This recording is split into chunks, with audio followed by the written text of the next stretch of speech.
റസൂല് ജനിക്കുമ്പോഴുള്ള കുറെ അത്ഭുതങ്ങളുണ്ട് അല്ലേ? ഏതൊരു കുട്ടി ജനിക്കുമ്പോഴും കരയുന്ന പറഞ്ഞേക്കണേ. അതേപോലെ റസൂല് കരയാതെ വന്ന ആളാ. മറ്റൊന്ന്, ഭൂമിയിലേക്ക് വരുമ്പോ തന്നെ സുജൂദിലാണ്. സുജൂദിൽ അള്ളാഹ്ക്ക് സുജൂദ് ചെയ്തിട്ടാ വരണേ.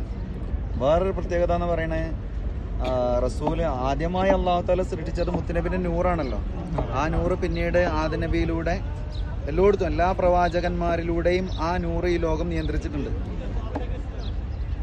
ആ നൂറ് ലോകം നിയന്ത്രിച്ചിട്ടുണ്ട്. അത്രത്തോളം എന്ന് പറഞ്ഞാൽ നൂഹ് നബിയുടെ കപ്പലിൽ പോലും റസൂലിന്റെ നൂറുണ്ടായിരുന്നു.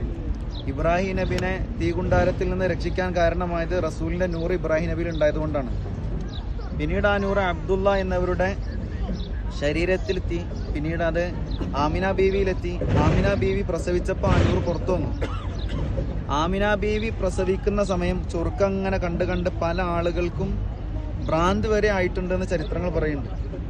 റബ്ബ് ഈ സ്ഥലത്തിന്റെ റസൂലിലൊക്കെ ബർക്കത്തുകൊണ്ട് നമ്മളെല്ലാ പ്രയാസങ്ങളും നീക്കം ചെയ്യട്ടെ. സന്തോഷമുള്ള ഒരു ജീവിതം നമുക്ക് സാധ്യമാക്കട്ടെ. ഇബ്ലീസിന് കീഴ്പ്പെടാത്തൊരു ജീവിതം അല്ലാഹു തആല നമുക്ക് നൽകട്ടെ.